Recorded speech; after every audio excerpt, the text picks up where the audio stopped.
Salatullah, salamullah. Bismillahirrahmanirrahim. Assalamualaikum warahmatullahi wabarakatuh.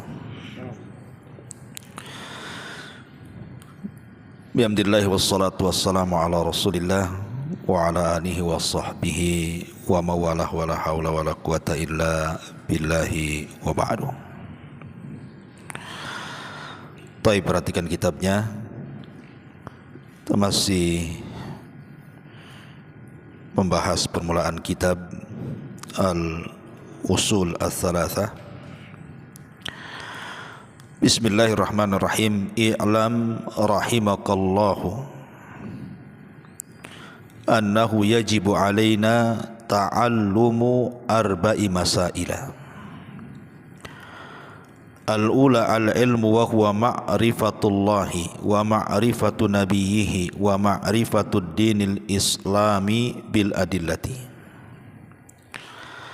Ats-tsaniyatu al-amalu bihi.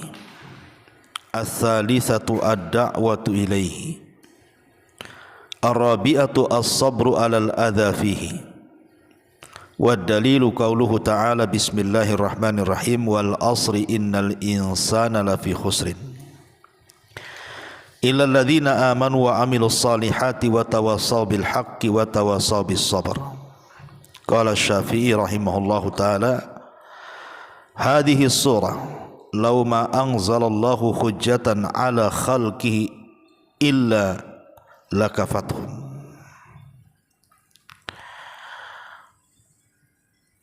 Beliau memulai dengan kata-katanya bismillahirrahmanirrahim, ketahuilah semoga Allah merahmatimu. Annahu yajibu alaina, bahwa kewajiban kita adalah ta'allumu arba'i masail, mempelajari 4 masalah. Al-ula, yang pertama, al-ilmu, dan ilmu adalah ma'rifatullah, mengenal Allah, ma'rifatun nabihi, mengenal nabinya, ma'rifatud dinil islam bil adillah, mengenal agama Islam beserta dalil-dalilnya.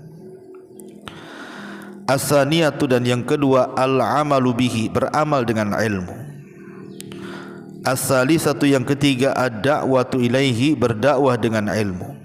Ar-rabi'atu, dan yang keempat, as-sabru 'alal adza fihi, bersabar atas gangguan ketika berdakwah. Adapun dalilnya firman Allah Azza wa Jalla, bismillahirrahmanirrahim, wal 'ashri, demi masa, innal insana lafi khusrin, sungguh manusia di dalam kerugian. Illal ladzina amanu, kecuali orang yang beriman, wa 'amilus shalihat, dan beramal saleh, wa tawassaw bil haq, dan memberikan wasiat-wasiat kebenaran, wa tawassaw bis sabri, dan saling memberikan wasiat dengan kesabaran. Qala Syafi'i, berkata Imam Syafi'i Muhammad ibn Idris, hadhihi surat, ini adalah surat, lauma anzalallah, seandainya Allah tidak menurunkan hujjatan sebagai hujjah ala khalqi, bagi makhluknya, illa hiya, kecuali surat ini sajalah, kafathum, itu cukup bagi mereka. Baik, pada minggu yang lalu kita sudah menjelaskan tentang ilmu, bahwa ilmu itu adalah bagaimana caranya kita mengenal Allah, dan sudah saya jelaskan bagaimana cara mengenal nabinya dan juga agama Islam beserta dalil-dalilnya. Sampai di sini kajian kita minggu kemarin. Kemudian yang kedua, beramal dengan ilmu. Ikhwatu fiddin yang dimuliakan Allah Subhanahu wa taala, orang yang mempelajari siapa Allah, siapa Nabi, dan apa agama yang harus dilaluinya adalah jalan mudah menuju surga. Nabi mengatakan, man salaka tariqan yaltamisu fihi ilma, sahhalallahu bihi tariqan ilal jannah. Siapa yang menempuh jalan yang di situ ada ilmu yang bermanfaat. Tentu ilmu yang bermanfaat di sini adalah ilmu agama. Ilmu dunia ini berpahala kalau kita pelajari, itu bukan zat ilmunya tapi karena niatnya. Jadi orang niat ingin jadi dokter, kemudian dia berpikir kalau sudah jadi dokter ingin menolong banyak orang. Disitulah letak pahalanya, niatnya itu. Itu kalau ilmu dunia. Tapi kalau ilmu agama itu baik zatnya ataupun niatnya, dua-duanya berpahala. Makanya siapa yang meniti sebuah jalan, di situ terdapat ilmu yang bermanfaat, ilmu agama yang bermanfaat, maka Allah akan mudahkan jalannya menuju surga. Karena ilmu sendiri mengangkat derajatnya. Makanya Nabi SAW tidak pernah meminta dari dunia sedikit pun dalam kehidupannya, kecuali hanya meminta tambahan ilmu. Dan itu Allah firmankan permintaan Rasul dalam Al-Quran, wa qul rabbi zidni ilma. Katakan ya Muhammad, ya Rabbku tambahkan untukku ilmu. Karena memang berbeda orang yang punya ilmu dengan orang yang tidak punya ilmu. Qul hal yastawil ladzina ya'lamuna wal ladzina la ya'lamun. Tidak sama orang yang berilmu dengan yang tidak berilmu. Makanya antum harus bedakan antara talabul ilmi dengan orang-orang yang di luar sana yang tidak talabul ilmi. Harus ada bedanya. Jangan enggak ada bedanya kita dengan mereka. Harus beda, dari bicaranya pun beda, dari tingkah laku pun beda, dari perpakaian pun beda, dan begitu seterusnya. Itu menandakan orang yang berilmu. Tapi kalau sama saja dengan yang di luar sana, orang-orang awam, nggak ada gunanya belajar. Karena harus ada perbedaan. Kenapa harus ada perbedaan antara orang yang punya ilmu dengan orang yang tidak? Karena orang yang punya ilmu itu punya rasa takut dalam hatinya. Allah mengatakan, innama yahshallahu min ibadihil ulama. Jadi orang yang takut itulah karena mereka punya pengetahuan. Kenapa orang yang berilmu takut sementara orang yang tidak berilmu tidak takut? Karena orang yang berilmu tahu apa yang ditakutkan bagi dia, sementara orang jahil tidak tahu apa yang ditakutkan. Makanya mereka tidak takut. Lah karena ilmu itu yang membawa rasa takut, maka terbedakanlah mana yang berilmu, mana yang tidak. Apalagi orang yang berilmu itu akan diangkat derajatnya. Bersyukur kita bisa belajar. Karena Allah mengatakan, yarfa'illahu alladhina amanu minkum walladhina utul ilma darajat. Allah mengangkat derajat orang yang beriman di antara kalian dan orang-orang yang berilmu di antara kalian beberapa tingkatan. Ini tentang pentingnya ilmu. Tapi apakah cukup orang itu hanya belajar? Tidak. Harus ada yang keduanya. As-saniyatu al-amalu bihi. Jadi ilmu akan bermanfaat kepada kita. Ilmu akan memperbaiki kita yang mencarinya itu karena ada amalan. Jadi setelah kita berilmu, beramal. Karena tidak ada gunanya kalau seandainya orang berilmu tapi tidak diamalkan. Makanya Allah Subhanahu wa taala sindir orang-orang Yahudi itu. Kemudian Allah Subhanahu wa taala samakan mereka dengan keledai yang memuat kitab-kitab di atas punggungnya. Allah mengatakan, "Matsalul ladzina hummilut taurata tsumma lam yahmiluha kamatsalil himari yahmilu asfara." Allah mengatakan seperti orang-orang yang di punggungnya membawa Taurat tapi mereka tidak pernah mengamalkannya. Maka itu seperti keledai yang membawa buku di atas pundaknya. Dia tidak tahu menahu soal buku itu. Lihat bagaimana Allah mempermisalkan orang yang tidak mengamalkan ilmu itu seperti keledai bawa buku. Makanya kenapa kemudian Allah Subhanahu wa taala mencela orang yang punya pengetahuan tapi tidak diamalkan. Allah Subhanahu wa taala mengatakan, "Atamuruna an-nasa bil birri wa tansawna anfusakum wa antum tatlunal kitaba afala ta'qilun." Apakah kalian akan memerintahkan manusia dengan kebaikan sementara kalian lupa diri kalian? Kita pandai menyuruh orang untuk berbuat baik, tapi kita sendiri tidak pernah berbuat baik. Maka Allah mengatakan, mana akal kalian? Afala ta'qilun? Enggak begitu. Kalau kita ingin mengajak manusia kepada kebaikan, maka dalam waktu yang sama kita pun harus melakukan kebaikan, supaya yang didakwahkan kepada orang tidak jadi celak jadi orang itu. Dia saja enggak sholat kok nyuruh saya sholat. Nanti kan itu susah kalau kayak gini, ya, enggak diterima dakwahnya. Makanya kenapa kemudian Allah Subhanahu wa taala ketika menceritakan di zaman Bani Israel ada orang namanya Bal'am ibn Ba'urah. Bal'am ibnu Ba'urah, dan itu dikisahkan dalam surah Al-A'raf ayat 176 atau 175 sampai 176. Ketika Allah Subhanahu wa taala mengatakan watlu alaihim naba'al ladzina ataina, watlu alaihim artinya bacakan kepada mereka wahai Muhammad tentang kisah orang-orang yang kami beri ayatina, pengetahuan dari kekuasaan kami. Dahulu ada namanya Bal'am ibn Ba'urah, itu diberikan kecerdasan oleh Allah. Si Bal'am ini Allah berikan, bahkan dia menguasai Ismul A'zam, nama Allah yang agung. Kalau berdoa itu mustajab. Tapi apa yang terjadi? Fansalakha minha, tiba-tiba insalah si Bal'am ini. Insalah itu seperti ular mengganti kulit, itu disebut insalah dalam bahasa Arab. Artinya Bal'am ini yang tadinya orangnya soleh, ulama, ahli ibadah, tiba-tiba kemudian ditinggalkan itu semuanya. Keulamaannya ditanggalkan, ibadahnya ditanggalkan, kesolehannya ditanggalkan, seperti ular mengganti kulit. Apa yang terjadi? Fansalakha minha fa'atba'ahu syaitan. Syaitan pun ikut dia, bukan si Bal'am ikut setan, setan yang ikut dia. Fakana minal ghawin, dan dia termasuk orang yang sesat. Walau syi'na la rafa'nahu biha. Si Bal'am ini kalau dia tetap mempertahankan ilmunya, pengetahuan ibadahnya, tentu Allah akan angkat derajatnya. Tetapi apa? Walakinnahu akhlada ilal ardi wattaba'a hawa, tapi dia lebih memilih dunia dan mengikuti hawa nafsunya. Famathaluhu, maka permisalannya kamathalil kalbi, seperti anjing.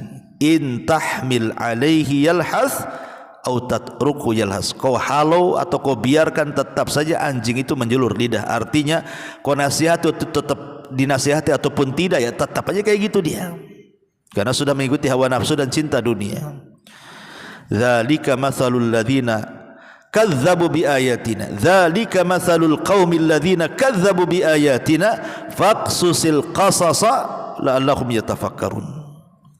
Maka yang demikian itu seperti permisalan orang yang mendustakan ayat-ayat kami. Ceritakan kisah ini kepada manusia agar mereka berpikir. Jadi begini kisahnya Bal'am ini, biar antum paham. Di zaman Bani Israel, ketika Nabi Musa itu berhasil menyelamatkan Bani Israel dari perbudakan Fir'aun dan berhasil menyeberangi Laut Merah, kemudian Fir'aun ditenggelamkan. Perjalanan Musa ke tanah perjanjian dengan Bani Israel kan cukup jauh itu, karena dari Mesir ke Palestina dengan berjalan kaki ini cukup lama. Apalagi rute perjalanan tak tahu pula kemana kan, meraba-raba. Sampailah kemudian Nabi Musa dengan Bani Israel itu di ujung Bukit Husban. Jadi ada Bukit Husban itu memanjang di sini. Lah, Nabi Musa itu sampai di sini, di ujung Bukit Husban di sini dengan Bani Israel. Lah, di ujung sini ini ada kerajaan. Ya, ada kerajaan di mana Bal'am hidup di situ. Lah, ketika kemudian kerajaan ini mendengar bahwa akan lewat kepada mereka Musa dan pasukannya dan Bani Israel, para raja, para pembesar itu takut kalau seandainya mereka datang untuk menjajah. Akhirnya kemudian para pembesar di kerajaan itu mendatangi Bal'am, karena Bal'am ini dikenal ulama, kalau berdoa itu mustajab dan dia menguasai Ismul A'zam. Mereka mengatakan, ya Bal'am, kamu sudah tahu Musa dan pasukannya akan sampai kemari, pasti dia akan mengusir kita di sini. Sebaiknya berdoalah kau kepada Allah agar Allah hancurkan Musa dan kaumnya. Bal'am marah dan mengatakan, waihakum, celaka engkau, enggak mungkin saya mendoakan seorang nabi. Siapa aku dan siapa dia? Tapi karena setiap hari para pembesar datang kepada Bal'am, ngasih hadiah, ngasih uang, ngasih jabatan, ngasih, lama-lama luntur. Dia lupa bahwa Musa seorang nabi. Akhirnya dia terima tuh lamarannya dengan upah sekian-sekian dari dunia dan begitu hawa nafsunya. Dia pun mulai berdoa untuk kehancuran Nabi Musa. Tetapi Allah tidak izinkan, tidak mungkinlah Nabi didoakan celaka. Akhirnya ketika setiap kali berdoa kepleset-pleset lidahnya, tidak bisa ngomong, salah ngomong terus. Sehingga kemudian para pejabat di situ mengatakan, ya Bal'am, kenapa kau mendoakan kecelakaan kepada kami? Harusnya kau mendoakan kecelakaan untuk Musa dan Bani Israel. Kata Bal'am, tidak tahu, lidahku kepleset katanya. Dari sinilah Bal'am doanya sudah tidak dikabulkan. Dia merasa sudah khasirat dunia wal akhirah, dunia sudah habis, akhirat dah habis.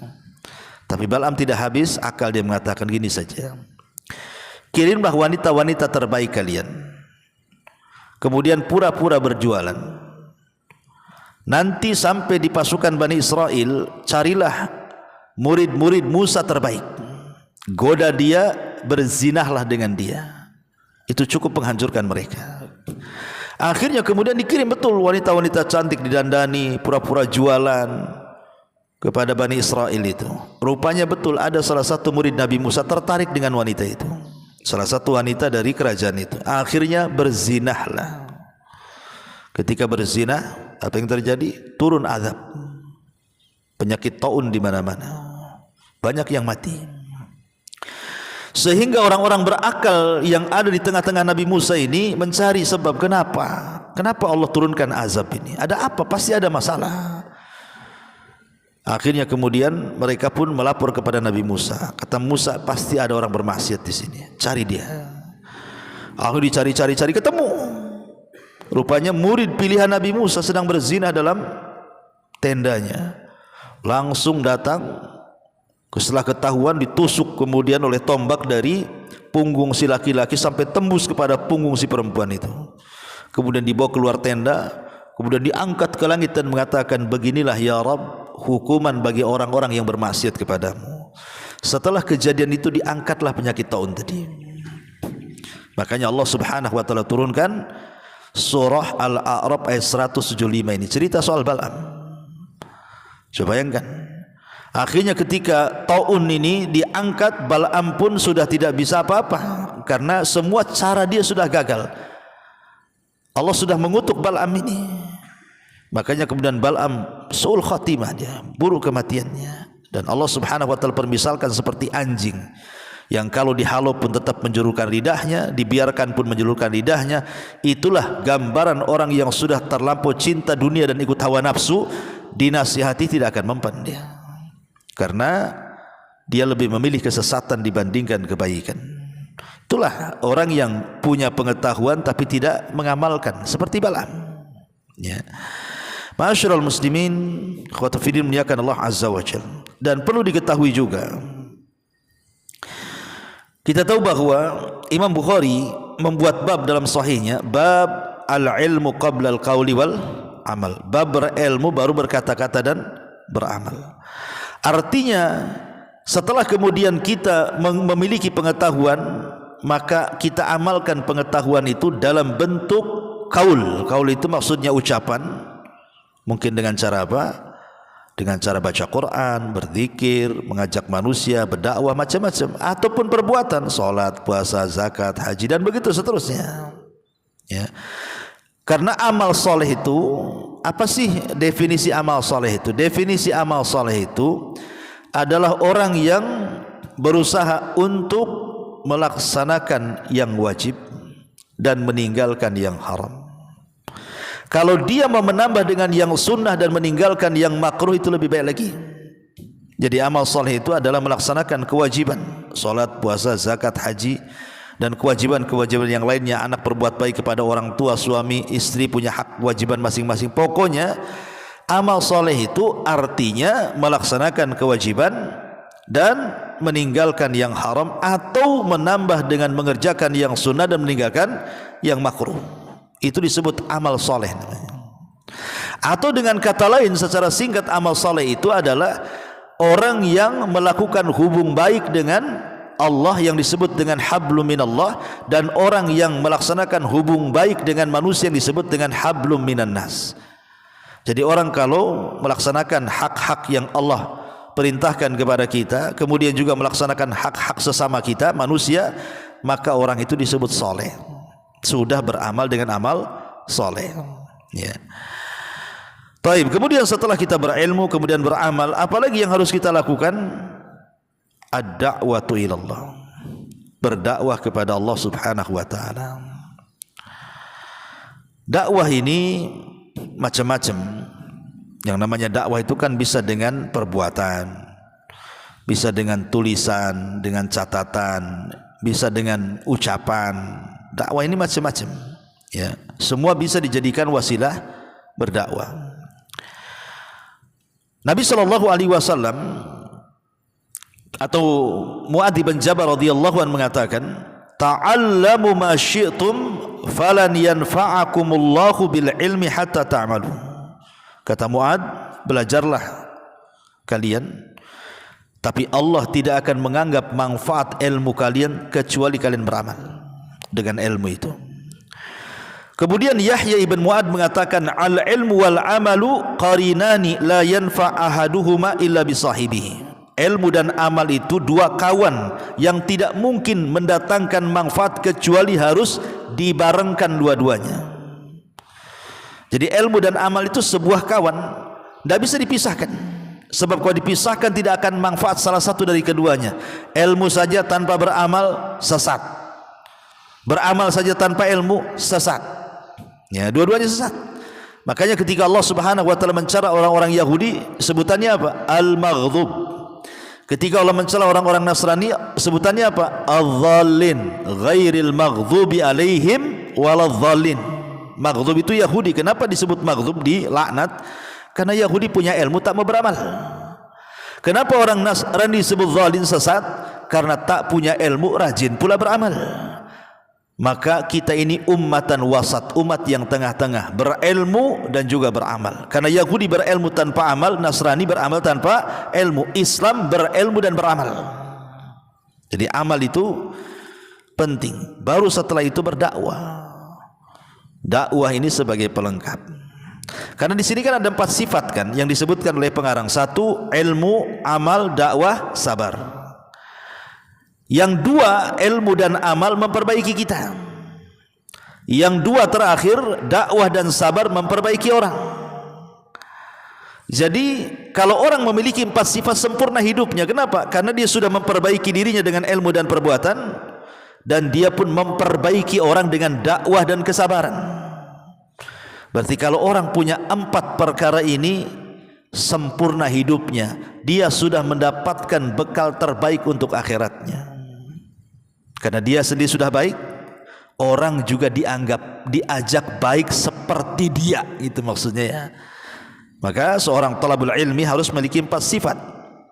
1, ilmu dan beramal memperbaiki diri sendiri, dakwah dan sabar memperbaiki orang lain. Masyarul muslimin, ikhwatu fillah, muliakan Allah Azza wa Jalla. Tentu yang namanya dakwah ini tidak mudah. Dakwah ini pekerjaan para nabi, pekerjaan orang-orang saleh. Tetapi walaupun berat, kita harus melakukannya. Memang dakwah itu berat, ikhwan. Terkadang dakwah ini belum tentu orang yang kita dakwai terima. Terkadang dia marah, bahkan menyakiti kita. Lihat Rasul dan para sahabatnya dicaci, dimaki, dikatakan gila, dikatakan tukang syair, dikatakan perancang syair, dikatakan tukang tenun, pemecah belah, macam-macam. Bahkan sampai terjadi pengusiran, bahkan sampai terjadi upaya pembunuhan. Itulah konsekuensi dakwah. Makanya kenapa? Karena konsekuensi dakwah itu berat. Di situ diperlukan apa? Yang keempat, sabar. Ya, sabar itu penting dalam berdakwah. Sebab kalau orang tidak sabar, baik ketika mencari ilmu, baik ketika mengamalkan ilmu, baik ketika berdakwah, tidak akan jadi itu. Makanya antum harus sabar. Kalau antum sabar dapat ilmu, kalau enggak sabar enggak dapat ilmu. Lah sabar sendiri terbagi menjadi 3 menurut para ulama. Pertama, as-sabru ala ta'ah, sabar di atas ketaatan. Yang kedua, as-sabru ala al-ma'siyah. Yang ketiga as-sabru ala al-adhafi. Jadi sabar di atas ketaatan, sabar ketika meninggalkan kemaksiatan, dan sabar ketika menghadapi qada dan qadar. Dan yang paling tinggi adalah sabar ketika melaksanakan ketaatan. Seperti antum duduk di majelis taklim ini harus sabar, karena ini sabar paling tinggi. Betapa banyak orang-orang yang tidak mau hadir di majelis taklim karena mereka tidak sabar. Jadi harus ada kesungguhan. Makanya sabar tingkat tinggi itu kalau dia bisa sabar ketika melaksanakan ketaatan. Ya, karena ada gerak, harus gerak, dilawan hawa nafsu itu. Baru yang kedua, tingkatan yang kedua, sabar ketika meninggalkan maksiat. Kenapa sabar ketika meninggalkan maksiat di bawah sabar ketika kita melaksanakan ketaatan? Karena meninggalkan maksiat itu tidak harus bergerak, diam saja. Ayo kita minum, diam aja antum, itu sudah meninggalkan maksiat. Tapi kalau sabar melaksanakan ketaatan tidak bisa diam, harus gerak. Ayo sholat ke masjid, ya harus jalan ke masjid. Tapi kalau ayo kita ini melaksanakan maksiat kemudian diam, ya enggak jadi maksiat. Makanya di situ sabar di atas ketaatan itu lebih tinggi karena ada pergerakan di situ. Tapi meninggalkan maksiat cukup diam saja. Baru yang terakhir sabar ketika menghadapi qada dan qadar. Ya, namanya orang itu bisa sakit, bisa sehat, bisa bangkrut, bisa kaya, bisa senang, bisa susah. Itu semua takdir dari Allah, harus sabar. Lah 4 perkara ini Allah rangkum dalam satu surat yang disebut dengan suratul Asr di Quran itu, ikhwan. Surat yang paling pendek berapa ayat? Surat yang paling pendek itu terangkai 3 ayat saja, dan itu ada di 3 surat. Siapa yang tahu? Pertama, suratul Asr, 3 ayat. Wal asri innal insana lafi khusrin illa alladhina amanu wa amilus solihat wa tawassaw bil haqq wa tawassaw bis sabr. Yang kedua, surat apa yang 3 ayat? An-Nasr, idza jaa nasrullahi wal fath wa ra'aitan nas yadkhuluna fi dinillahi afwaja fasabbih bihamdi rabbika wastaghfir innahu kana tawwaba. Yang ketiga surah Al-Kautsar, inna a'tayna kal kautsar fasholli li rabbika wanar inna syani'aka wal abtar. Inilah surat terpendek dalam Quran, cuma 3. Jadi kalau ditanya surat paling pendek dalam Quran berapa? 3. Pertama An-Nasr, yang kedua Al-Asr, yang ketiga Al-Kautsar. Nah, itulah surat terpendek dalam Quran. Ya. Lah dalam surat terpendek dalam Quran ini Wal Asr, Allah kumpulkan 4 sifat itu. Wal asri, demi waktu, demi masa. Karena kita bergelut dengan waktu, hari-hari kita dengan waktu. Dari detik ke menit, dari menit ke jam, dari jam ke hari, dari hari ke pekan, ke bulan, ke tahun, dan begitu terulang setiap bulan, setiap tahunnya. Kemudian innal insana lafi khusrin. Asal manusia itu di dalam kerugian. Dia enggak bisa keluar dari kerugian. Karena asal manusia itu yang jahat lebih banyak dibandingkan yang baik. Makanya ketika Nabi SAW bersabda tentang kisah Nabi Adam, nanti Nabi Adam pada hari kiamat akan dipanggil oleh Allah. Kemudian Allah mengatakan, ya Adam, keluarkan utusan-utusan dari keturunanmu yang akan menjadi penghuni neraka. Wahai Adam, keluarkan dari umatmu utusan-utusan yang akan menjadi penghuni neraka. Dari setiap 1999 masuk neraka, 1 masuk surga. Coba di sini lihat. Kata Allah, keluarkan dari 1000 anak turunan Adam itu 999 masukkan ke neraka, 1 masukkan ke surga. Artinya penghuni neraka lebih banyak dibandingkan penghuni surga, karena 1 banding 999. Ada yang mengatakan hadis ini bercerita tentang Ya'juj wa Ma'juj. Ya'juj dan Ma'juj, sebuah kabilah yang akan muncul di akhir zaman.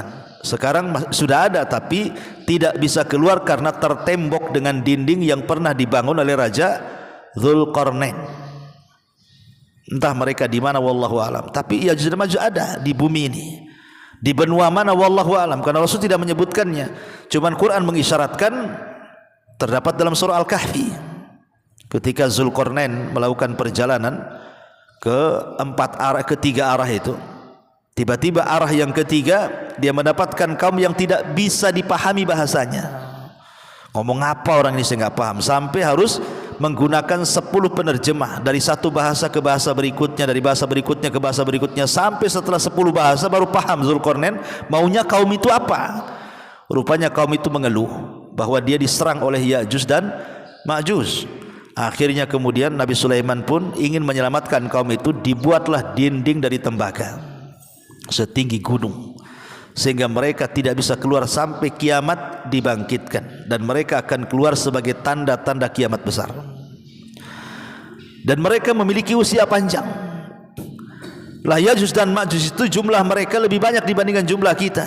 Satu dari kita 999 dari mereka.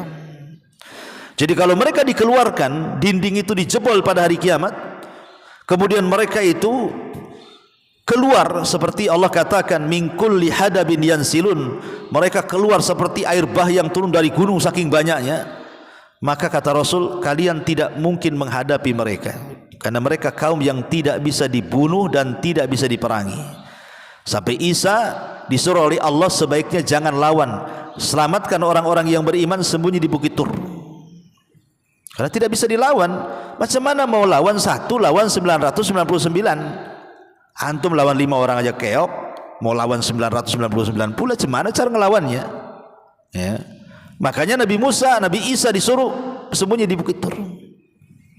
Lalu bagaimana cara menghancurkan Ya'juj dan Ma'juj? Tidak ada yang bisa menghancurkan, yang menghancurkan hanya Allah.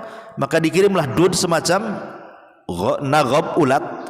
Itulah yang dengan ulat yang menjadi wabah di tengah-tengah Ya'juj dan Ma'juj, itu yang membunuhnya. Ulat itu menggigit tengkuknya, satu mati seperti gardu listrik, dimatikan, mati semua lampunya. Satu mati Ya'juj Ma'juj, semua mati dalam satu waktu. Dari sini kita tahu bahwa jumlah Ya'juj dan Ma'juj berapa? 999 lawan satu dari kita. Itulah yang dimaksud hadis, ya Adam, keluarkan utusan neraka dari umatmu. Kemudian kata Adam, apakah ada dari umatku utusan neraka ya Rabb? Iya, keluarkan dari setiap 1999 masukkan ke neraka, satu masuk surga. Dari sini menunjukkan bahwa yang penghuni neraka itu jauh lebih banyak dibandingkan penghuni surga. Makanya Allah mengatakan innal insana lafi khusrin, manusia itu sungguh dalam kerugian. Baru Allah kecualikan di sini, illal ladzina amanu, kecuali orang yang beriman. Kemudian orang-orang yang beramal soleh. Kemudian orang-orang yang berdakwah dengan cara tawasau bil haq, saling memberikan nasihat dengan kebenaran. Baru kemudian saling menasihati dengan kesabaran. Makanya Imam Syafi'i rahimahullah ta'ala mengatakan apa? Lau ma anzalallahu illa hadhihi surah lakafathum. Kalau seandainya Allah hanya menurunkan surat ini saja kepada manusia, maka cukup bagi manusia. Tapi ada yang mengatakan lafad yang ditulis oleh Syekh Muhammad bin Abdullah dalam Usul Salasah ketika menukilkan perkataan Imam Syafi'i, sebenarnya bukan itu lafadznya.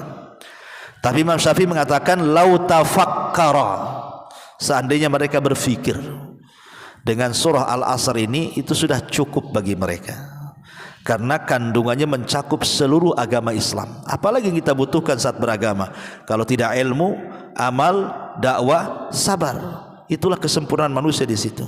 Dan kalau orang sudah mendapatkan 4 bekal ini, berarti sudah siap dia mati, karena dipastikan dia akan mendapatkan kebahagiaan di dunia dan di akhirat. Wallahu alam. Ini diantara keterangan sampai di sini. Subhanakallah bihamdika, asyhadu an la ilaha illa anta, astaghfiruka wa atubu ilaik. Allahu ta'ala alam. Assalamualaikum warahmatullahi wabarakatuh. Salam